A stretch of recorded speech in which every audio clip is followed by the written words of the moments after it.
ప్రపంచ మీడియా ఇండస్ట్రీలోని ఇవాళ కుదిపేస్తున్న అంశం Netflix Warner Brothers deal. Warner Brothers ప్రముఖ హాలీవుడ్ స్టూడియోస్కు ఓనరు, కేబుల్ నెట్వర్క్ల ఓనరు, న్యూస్ ఛానల్స్కి ఓనరు, స్ట్రీమింగ్ ప్లాట్ఫామ్స్ HBO లాంటి స్ట్రీమింగ్ ప్లాట్ఫామ్స్కి owner. So Warner Brothers is one of the leading media companies of the world. దీన్ని కొనటానికి నెట్ఫ్లిక్స్ ముందుకొచ్చింది. ఈ ఇష్యూ బిజినెస్ ఇండస్ట్రీలో, రెగ్యులేషన్లో, రాజకీయాలను, మీడియాను అలా అన్నిటినీ ప్రభావితం చేస్తుంది. అసలు ఏంటి ఈ కాంట్రవర్సీ? ఈ కాంట్రవర్సీతో మనకేం సంబంధం? Persons like you and me. So మీకు Warner Brothers owns Friends, Harry Potter లాంటి వాటికి కూడా వార్నర్ బ్రదర్సే ఓనర్. నెట్ఫ్లిక్స్ ఎంత పాపులరో తెలుసు. ఇప్పుడు నెట్ఫ్లిక్స్ వార్నర్ బ్రదర్స్లోని part of the Warner Brothers, ముఖ్యంగా స్టూడియోస్, అలాగే HBO లాంటి స్ట్రీమింగ్ ప్లాట్ఫామ్స్, వీటిని కొనటానికి నెట్ఫ్లిక్స్ $82.7 బిలియన్ ఆఫర్ చేసింది. December 5th నెట్ఫ్లిక్స్ ప్రకటించింది, వార్నర్ బ్రదర్స్ను మేము కొంటున్నాం, వార్నర్ బ్రదర్స్లోని మేజర్ పార్ట్ను. ఇక ఇదైన తర్వాత అప్పటి వరకు వార్నర్ బ్రదర్స్తో బార్గెయిన్ చేస్తున్న, డీల్స్ నడుపుతున్న పారమౌంట్ స్కైడాన్స్ అనే కంపెనీ ముందుకొచ్చింది. $108.4 బిలియన్ పెడతామని ముందుకొచ్చింది. అంటే నెట్ఫ్లిక్స్ కొంటున్న అసెట్స్తో పాటు దాని న్యూస్ ఛానల్స్, కేబుల్ నెట్వర్క్స్, ఇలా లెగసీ స్టూడియోస్ అన్నిటినీ కొట్టామని, అంటే గంపగుత్తగా వార్నర్ బ్రదర్స్ సంబంధించిన అన్ని అసెట్స్ను $108.4 బిలియన్ కొంటామని వాళ్ళు ముందుకొచ్చారు. నార్మల్గా అయితే రెండు కంపెనీలు ఒక కంపెనీని కొనటానికి జరుగుతున్న ఒక వ్యాపార పోటీ ఇది. కానీ ఇది వ్యాపారం మాత్రమే కాదు, media product cannot be seen as only A commodity. ఇప్పుడు ఒక బిస్కెట్ కంపెనీ, రెండు చాక్లెట్ కంపెనీలు కలిసి ఒక బిస్కెట్ కంపెనీ కొనటానికి పోటీ పడుతున్నాయి అనుకుందాం. It doesn't make much difference. కానీ ఇది మీడియా, ఇది film, TV shows, streaming platforms, ఇలా అనేక రకాల ఎంటైర్ కంటెంట్ ఇండస్ట్రీని ప్రభావితం చేసేటువంటి డీల్.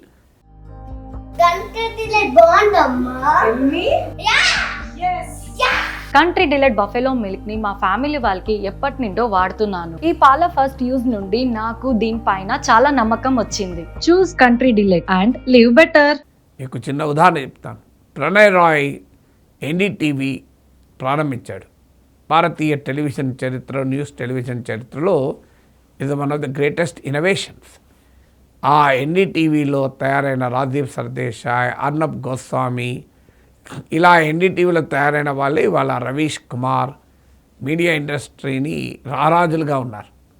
సో భారతదేశంలో డిస్కవరీ, మీకు ద వరల్డ్ దిస్ వీక్ అనే ప్రోగ్రామ్స్ కావచ్చు, బడ్జెట్ లైవ్లు కావచ్చు, ఎలక్షన్ లైవ్స్ కావచ్చు, వీటన్నిటికీ ఆద్యులు NDTV. One of the independent television నెట్వర్క్స్గా పేరు కూడా. కానీ దాన్ని అదానీ కొనేశాడు. ఇవాళ NDTV is no longer NDTV. Prannoy Roy నాయకత్వంలో NDTV ఉన్నప్పటి ఐడెంటిటీ వేరు, ఇప్పుడున్న NDTV ఐడెంటిటీ వేరు, కంప్లీట్లీ చేంజ్. సో అందువల్ల ఒక మెర్జర్, ఒక ఓనర్షిప్ చేంజ్ అనేది ఏ స్థాయిలో కంటెంట్ను కూడా ప్రభావితం చేస్తానికి మనందరికీ అర్థమైన భాష NDTV take over by Adani. అందువల్ల ఇక్కడ చర్చ ఏం జరుగుతోంది అంటే, ఇప్పుడు మొదటి దశలో ఈ చర్చ మొదలు బిజినెస్ పోటీ. సో నెట్ఫ్లిక్స్, వార్నర్ బ్రదర్స్ కనుక కొనేస్తే మార్కెట్లో ఒక కాన్సన్ట్రేషన్, అంటే భారీ ఎత్తున production, dissemination, streaming, libraries of films and TV shows అన్నీ ఒక్కరి చేతుల్లోకి వెళ్ళిపోతుంది. అందువల్ల ఇది మానోపలీకి దారి తీస్తుంది. ఇది రెగ్యులేటర్స్ ఎలా అంగీకరిస్తారు అనేది ఒక క్వశ్చన్గా ముందుకు వస్తుంది. రెండవ క్వశ్చన్ ఏంటంటే పారామౌంట్ ఎంట్రీతో ఇది ఒక పొలిటికల్ కలర్ కూడా తీసుకుంది. ఎందుకంటే ఈ Paramount Skydance $108.4 billion entire Warner Brothers assets అన్నిటినీ కొంటామని ముందుకు వచ్చింది. దీనికి ఫండింగ్ సమకూర్చే వాళ్ళు జారెడ్ కుష్నర్ సంబంధించినటువంటి ఫండింగ్ కంపెనీ ఉంది. అలాగే సౌదీ, ఖతార్, యుఏఈలకు చెందినటువంటి Saudi, Qatar, Abu Dhabi holding company, ఇలా అనేక కంపెనీలు కూడా ఉన్నాయి. ఆ కంపెనీలు కన్నా, అరబ్ కంపెనీల కన్నా జారెడ్ కుష్నర్ ఎవరు, డొనాల్డ్ ట్రంప్ సన్-ఇన్-లా. దీంతో చర్చ మొదలైంది. Already Netflix, Warner Brothers deal finalise అయింది. ఇప్పుడు పారామౌంట్ వాడు ఎంటర్ అయ్యాడు. మరి ఇది పారామౌంట్కి వెళ్తుందా, నెట్ఫ్లిక్స్కి వెళ్తుందా అని. ఇది బిజినెస్ యాంగిల్. పొలిటికల్ యాంగిల్ ఏంటంటే, ప్రెసిడెంట్గా ఉండి ఒక 2 వ్యాపార కంపెనీల లావాదేవీలలో why should president of United States ఇంటర్వ్యూన్. మీరు చూడండి ప్రెసిడెంట్ ట్రంప్ దీనిపైన ఏమంటున్నాడు. Met with Ted. I think he's fantastic. I think he's, in the history of Hollywood, has really been almost, you could say, nothing like what he's done. They have a very big market share. And when they have Warner Brothers, that share goes up a lot. So I don't know. That's going to be for some economists to tell. And also, and I'll be involved in that decision too.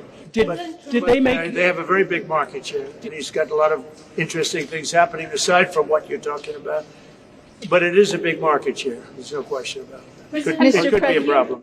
Netflix, Warner brothers ఈ డీల్లో problem ఉంది, నేను పర్సనల్గా supervise చేస్తా అని కూడా Trump వ్యాఖ్యానించాడు. So Trump మరి intervene అయితే what kind of message it goes. ఎందుకంటే తన సన్-ఇన్-లా కొరకు ఇంటర్వ్యూన్ అవుతున్నాడు కనుక ఇది కాన్ఫ్లిక్ట్ ఆఫ్ ఇంట్రెస్ట్ అంటారు. ఒక దేశాధినేత తన కుటుంబానికి సంబంధించిన వ్యాపార అంశాలను తన అధికారాన్ని ఉపయోగించుకోవడం ఇదేం ట్రంప్ కొత్త కాదు. పాకిస్తాన్తో కుదిరిన క్రిప్టో డీల్లో కూడా మీకు ట్రంప్ కంపెనీకి 60% వాటా ఉంది. అందుకే దాంతో ట్రంప్ ఇప్పుడు ఐ లవ్ పాకిస్తాన్ అంటూ డ్యూయట్లు పాడుతున్నాడు. సో అందువల్ల Trump mixes business, government, personal wealth, public office ఇవన్నీ తేడా చూపెట్టే స్వభావం కాదు. అన్నీ కలిపి కొడితేనే ట్రంప్ అవుతాడు. సో అందువల్ల ట్రంప్ బహిరంగాన్ని ఇంటర్వ్యూన్ అయ్యాను అంటున్నాడు. ఈలోగా నెట్ఫ్లిక్స్ CEO వచ్చి కూడా ప్రెసిడెంట్ ట్రంప్ను వైట్ హౌస్లో కలిసి వెళ్ళాడు. సో దీంతో ఒక సాధారణ బిజినెస్ టేక్ ఓవర్లు ఇలా ప్రెసిడెంట్ ట్రంప్ ఎంట్రీతో ఒక న్యూ టర్న్ తీసుకుంది. ఇవన్నీ బిజినెస్ అండ్ పాలిటిక్స్. ఇక మీకు నాకు ఏంటి ఇంపాక్ట్? మనకి ఇంపాక్ట్ ఏంటంటే, ఇప్పటికే మల్టీప్లెక్సెస్ అసోసియేషన్ ఆఫ్ ఇండియాతో సహా థియేటర్ ఇండస్ట్రీ మొత్తం అప్ ఇన్ ఆర్మ్స్ అంటారే, అంటే తీవ్రంగా ఈ డీల్ వ్యతిరేకిస్తున్నారు. ఇక్కడ నెట్ఫ్లిక్స్, వార్నర్ బ్రదర్స్ డీల్ వల్ల మీకు థియేటర్ అనేది దెబ్బతింటుంది, సినిమా హాల్ దెబ్బతింటవి అని. ఎందుకంటే Netflix is a known opponent of cinema. అసలు థియేటర్లో వెళ్ళి సినిమా చూడాలనే కాన్సెప్ట్కే నెట్ఫ్లిక్స్ వ్యతిరేకం. సో నెట్ఫ్లిక్స్ ఓపెన్గానే చాలాసార్లు ప్రకటించింది కూడా. దాన్ని థియేటర్ వ్యూని బ్రేక్ చేస్తూనే నెట్ఫ్లిక్స్ ఎంటర్ అయింది. నెట్ఫ్లిక్స్ మోడల్ ఏంటి? Streaming service. ఇంట్లో కూర్చొని ఆ థియేటర్లో ఒక కలెక్టివ్ వ్యూయింగ్ ఉండదు, పర్సనలైజ్ వ్యూయింగ్. థియేటర్ లాగా కాకుండా ఆన్ డిమాండ్ వ్యూయింగ్, నాకు ఇష్టం వచ్చినప్పుడు చూడొచ్చు. సీరియలైజ్డ్ కంటెంట్. సినిమా అంటే నీకు 3 గంటలు సినిమా చూసి రావాల్సిందే. ఇది అలా కాదు, 3 గంటల దాన్ని 10 ఎపిసోడ్లు చూడొచ్చు. లేదు 10 ఎపిసోడ్లు ఒకటేసారి రిలీజ్ కూడా చేస్తున్నారు ఈ మధ్య కాలంలో. 10 కలిపి వరుసగా చూడాలంటే చూడొచ్చు 3 గంటలు. లేదు విడివిడిగా చూడొచ్చు, మీ పని చేసుకుంటూ చూడొచ్చు. So Netflix model is completely different. It is completely different from the cinema theatric model. అందువల్ల నెట్ఫ్లిక్స్ ఎప్పుడైతే వార్నర్ బ్రదర్స్, అది కూడా హాలీవుడ్ ఫిలిమ్స్ ఒక ఓనర్ ఉన్న కంపెనీని కొంటే ఎంటైర్ సినిమా వ్యూయింగ్ ఎక్స్పీరియన్సే మారిపోతుంది అనేది ఇప్పుడు వాదన. మార్షల్ మక్లుహాన్ అనే సామాజిక శాస్త్రవేత్త మీడియం ఈజ్ ద మెసేజ్ అన్నాడు. మీకు మీడియంకు మీద సంబంధం ఏంటంటే, మీడియం వస్తే చూసే విధానమే మారిపోతుంది అని. ఇప్పుడు టీవీ వచ్చింది, మనిషి అప్పటిదాకా టీవీని అలా స్క్రీన్ పైన జరుగుతున్న దాన్ని నిజ జీవిత సన్నివేశంగా అంత ఇన్వాల్వ్ అయి చూశాడా? మీకు ఇప్పటికీ నాకు గుర్తు LIC మీకు DDT వారి అడ్వర్టైజ్మెంట్, DTT వాళ్ళు లాంచ్ అయిన మొదట్లో ఒక్కొక్క ఊరికి వెళ్ళి దోమల్ని చూపెట్టి మీకు ఇంకో ఈ దోమ అనే ఒక అప్పుడు ఆ టైంలో ప్రొజెక్టర్లు ఉండేవి, స్క్రీన్ పైన ఒక పెద్ద దోమని చూపెట్టి ఇది మనకి కుట్టడం వల్ల వచ్చే అనారోగ్యాలను ఎక్స్ప్లెయిన్ చేసి ఊళ్ళో దీనికి DDT చల్లితే ఇంకో ఇవి దోమలు పోతాయని చెప్పారు. సో దాని నుంచి స్టార్ట్ అయింది. స్టార్ట్ అయినప్పుడు 6 నెలల తర్వాత మళ్ళీ వచ్చారు ఆ కంపెనీ వాళ్ళు మళ్ళీ వచ్చి మీకు చూశారు, ఎవరు వాడతలేరు. అయ్యా మీకు చెప్పినాం కదా అంటే అంత పెద్ద దోమలు మా దగ్గర లేవు సార్ అన్నారు. అంటే అర్థమైంది, ఆ స్క్రీన్ పైన చూపెట్టిన దోమ సైజు పెద్దగా ఉంటుంది కనుక వాళ్ళు నిజ జీవితంలో చూసే దోమ చిన్నది అన్నారు. ఇప్పుడు అలా అనుకుంటారా? నాకు ఇప్పటికి గుర్తు, చాలా ఏళ్ళ క్రితం మా అమ్మ అడిగింది, మన టీవీ చూస్తూ వాడు బిల్డింగ్ మీదకి వెళ్ళి దూకాడు. మన వాళ్ళు తెలుసు కదా, ఆ దూకిన దాన్ని చిన్న ముక్కను టక్ 50 సార్లు కొడుతూనే ఉంటారు, టంగ్ టంగ్ టంగ్ అని దూకుతూనే ఉంటారు. సో మా అమ్మని అదేంద్ర ఒకసారి దూకుతా సావడారా 10 సార్లు దూకాలన్నారా అన్నది. అంటే అప్పటిదాకా మా అమ్మకు ఆ టీవీలో ఉండే వ్యూయింగ్ ఎక్స్పీరియన్స్ డిఫరెంట్. ఒకటేసారి దూకడం తెలుసు, సినిమాలు అయితే ఒకటేసారి దూకుతాడు, టీవీలో అయితే 10 సార్లు దూకే వరకు 10 సార్లు ఎట్లా దూకుతారు, ఒకసారి దూకితే సావడా అని అడిగింది. అంటే ఎందుకు ఈ ఉదాహరణలు చెప్తున్నా అంటే వ్యూయింగ్ ఎక్స్పీరియన్స్ డిఫరెంట్. ఇప్పుడు థియేటర్ ఇమ్మర్సివ్ సినిమాని తీసుకొస్తుంది. అంటే ఏంటంటే మీకు హీరోయిన్ మీరు ఏదన్నా ఒక వంట వండుతుంటుంది, ఆ smell you will feel in the theatre. ఒక హీరోయిన్లు కలిసి మంచు కొండల్లో డ్యూయట్ పట్టడానికి వెళ్తారు, మీరు థియేటర్లో చలి ఫీల్ అవుతారు. ఇలాంటి ఇప్పుడు కొత్త రకాల థియేటర్స్, దీన్ని ఇమ్మర్సివ్ థియేటర్స్. అలాగే 3D సినిమా, ఇలా మీడియం ఎప్పుడు కూడా మెసేజ్ను మారుస్తుంది, ఎక్స్పీరియన్స్ మారుస్తుంది. ఇప్పుడు నెట్ఫ్లిక్స్ షోకు ఉండే స్వభావం వేరే ఉంటుంది, సినిమాకు ఉండే స్వభావం వేరే ఉంటుంది. అది కథనం చెప్పే పద్ధతి అన్నీ తేడా ఉంటాయి. అన్నిటికీ మించి నెట్ఫ్లిక్స్ విధానం వేరు. నెట్ఫ్లిక్స్ ఆల్గరిథమ్ మోడల్, మీరు ఇప్పుడు డేటా డ్రివెన్ మోడల్. అది ఏ రకమైన సినిమా షో చూస్తున్నారు ఆ రకమైన షోసే నెట్ఫ్లిక్స్ ఇస్తుంది. ఏ రకమైన వ్యూయింగ్ ఎక్స్పీరియన్స్ కోరుకుంటున్నారంటే ఆ రకమైన వ్యూయింగ్ ఎక్స్పీరియన్సే కొంటారు. కానీ సినిమా అలా కాదు. మీరు సినిమా రంగం తీసుకోండి, బాహుబలి లాంటి high budget, high quality, high visual impact ఉండే అనూహ్యమైన విజువల్ ఎక్స్పీరియన్స్ ఉండే ఒక విజువల్ ఫీస్ట్ లాంటి బాహుబలి సినిమాలు ఉంటాయి. ఎలాంటి హంగామా లేకుండా సింపుల్గా ఒక థీమ్ బేస్ చేసుకుని ఆ థీమ్ను మాత్రమే చూపెట్టే జైభీమ్ లాంటి సినిమాలు ఉండొచ్చు. ఒక నార్మల్ లో బడ్జెట్ మూవీ ఉండొచ్చు, లేదా ఒక 1000 కోట్ల మూవీ ఉండొచ్చు, ఒక హీరోని ప్రొజెక్ట్ చేసే సినిమా ఉండొచ్చు, లేదా ఒక స్టోరీని ప్రొజెక్ట్ చేసే సినిమా ఉండొచ్చు. సో సినిమా అనేది ఒక డైవర్సిటీని ఇస్తుంది. సో అనేక రకాల సినిమాలు ఉంటాయి. ఒక లవ్ స్టోరీ ఉండొచ్చు, క్రైమ్ స్టోరీ ఉండొచ్చు, ఇలా. కానీ మీకు నెట్ఫ్లిక్స్ మోడల్ ఏమవుతుందంటే అదంతా data driven, algorithm driven.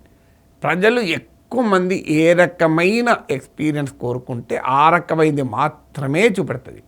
Entire diversity of menu ఉండదు, ఎందుకంటే దాని మోడల్ వేరు.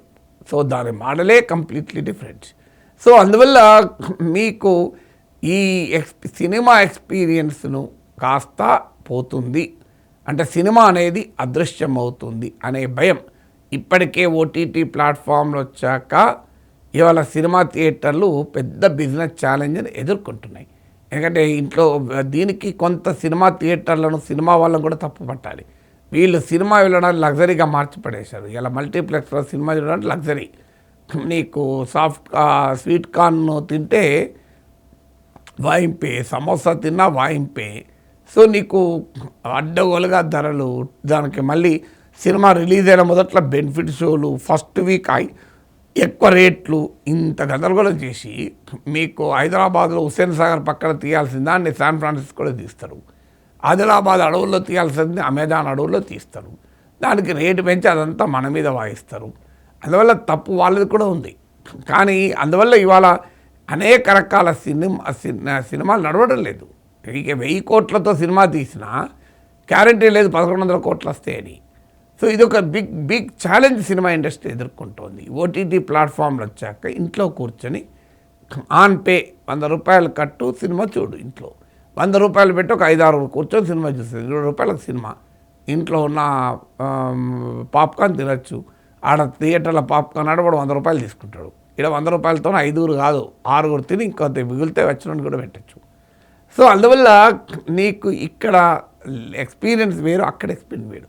అందువల్ల ఇలా మల్టీప్లెక్స్ భయపడేది ఏంటంటే సినిమా నెట్ఫ్లిక్స్ సినిమాలను కూడా అందిస్తే, అది కూడా హాలీవుడ్ క్లాసిక్స్ను కూడా నెట్ఫ్లిక్స్ ద్వారా అందిస్తే మా పరిస్థితి ఏంటి? ఏదో నెట్ఫ్లిక్స్ ఎపిసోడ్లు నడుపుకుంటా నడిచింది అని. ఇప్పటికే పాతకాలం సోప్ ఎపరాస్ అంటారే, ఇప్పుడు మనకు మా టీవీలో జెమినీ టీవీలో వచ్చే సీరియల్స్, ఆ సీరియల్స్ ఒకప్పుడు అందరూ చూసేవాళ్ళు, ఇప్పుడు అందరూ చూస్తలేరు. గమనించండి, న్యూ జనరేషన్ మొత్తం నెట్ఫ్లిక్స్, అమెజాన్ ప్రైమ్, డిస్క్ ఇలాంటి వాటికి వెళ్ళిపోయాను. ఇంకా ఎవరు చూస్తున్నారు? అత్తను కోడలు తిట్టుడు, కోడలు అత్తను తిట్టుడు, ఇంకా ఓల్డర్ జనరేషన్ చూస్తున్నారు. అలాగే రేపు హాలీవుడ్ క్లాసిక్స్ నుంచి మొదలుకొని ఎంటైర్ సినిమాస్ కూడా ఒక స్ట్రీమింగ్ ప్లాట్ఫామ్లోకి వస్తే ఇక సినిమా అనే ఒక ఆర్టే దెబ్బతింటుంది అనే భయం, ఆందోళన వ్యక్తమవుతుంది. సో అందువల్ల మల్టీప్లెక్సెస్ అసోసియేషన్లకు కూడా ఆందోళన చెందేది ఇది. అంటే చూడండి, ఒక 2 కంపెనీల మధ్య వ్యాపార డీల్, అసలు business, regulation, monopoly issues, political issues, ethical issues, Trump ఇంటర్వెన్షన్తో ఆఖరికి మీలాంటి నాలాంటి వ్యూవర్స్ కూడా how will it change our viewing experience, మనకు ఏ రకమైన వ్యూయింగ్ ఎక్స్పీరియన్స్ వస్తుంది అనేది సినిమాలోనే మనకు చూస్తున్నాం. ఒకప్పుడు మనకు పాత సంగీతభరితమైన సినిమాలు వచ్చేవి, ఇప్పుడు సంగీతభరితమైన సినిమాలు ఎన్ని వస్తున్నాయి అనేది ప్రశ్నార్థక. శంకరాభరణం, సాగర సంగమం ఇలాంటి సినిమాలు ఎన్ని వస్తున్నాయి సో అనేది క్వశ్చన్. ఒకప్పుడు పచ్చని సంసారం, పల్లెటూరి బంధం, మీకు దాంపత్య జీవితం ఇట్లాంటి ఫ్యామిలీ డ్రామాలు వచ్చాయి. ఇప్పుడు అలాంటి ఎన్ని వస్తున్నాయి? ఎందుకంటే సినిమాని సినిమాకు స్పీడ్ తక్కువ. సో ఒక రకమైన సినిమాలు చూసే జనం మరో రకమైన సినిమాలు, ఎందుకు మీకు అన్నిటికన్నా ముఖ్యం పౌరాణిక సినిమాలు. పౌరాణిక సినిమాలు రావడం అనేది దాదాపు అర్థమైపోయింది. పాత మాయాబజార్ లాంటి క్లాసిక్స్ ఇప్పుడు వస్తున్నాయా? ఇప్పుడు శ్రీరామునికి మీసాలు పెట్టి చూపెట్టేటువంటి ఒక సంస్కృతి తయారైంది. అది పెద్ద వివాదం కూడా మీకు జరిగింది చూడండి. అందువల్ల మీకు సినిమాలని కూడా ఆధునిక టెక్నాలజీతో పురాణ పురుషుల్ని చూపెట్టేటువంటి ఒక కొత్త ధోరణి మొదలైంది. సో అందువల్ల మీకు థింగ్స్ విల్ చేంజ్. అంటే ఒకప్పట్లాగా నీకు మాయాబజార్ లాగా చూపెడితే మీకు సినిమాలు చూడండి, NT Rama Rao, SV Ranga Rao style కాదు ఇప్పుడంతా కొత్త స్టైల్లోనూ చూపెట్టాలి. అందుకే అంటే ఒక సినిమా వ్యూయింగ్ ఎక్స్పీరియన్స్ ఆడియన్స్ డిమాండ్ని బట్టి సినిమాలు కూడా మారుతున్నాయి. ఇప్పుడు నెట్ఫ్లిక్స్ టైప్ ఆఫ్ ఆడియన్స్ వేరు, సినిమా టైప్ ఆఫ్ ఆడియన్స్ వేరు. సినిమాల్లోమో ఈ చేంజ్ చాలా ఓవర్ పీరియడ్ ఆఫ్ టైం జరుగుతుంది. నెట్ఫ్లిక్స్లో అలా ఉండదు. ఒక మొత్తం డేటా డ్రివెన్, ఆల్గరిథం డ్రివెన్ కనుక ఏ రకమైన దానికి డిమాండ్ ఉంటే అవి మాత్రమే వడ్డిస్తారు. మిగతా రకాల కళాత్మక క్రియేషన్కు పక్కకు పోతుంది అనే ఆందోళన వ్యక్తమవుతుంది. But global media industry shake చేస్తున్న పరిణామంగా ఈ నెట్ఫ్లిక్స్ వార్నర్ బ్రదర్స్ డీల్ ఉంది. Let us see how will it finally come out.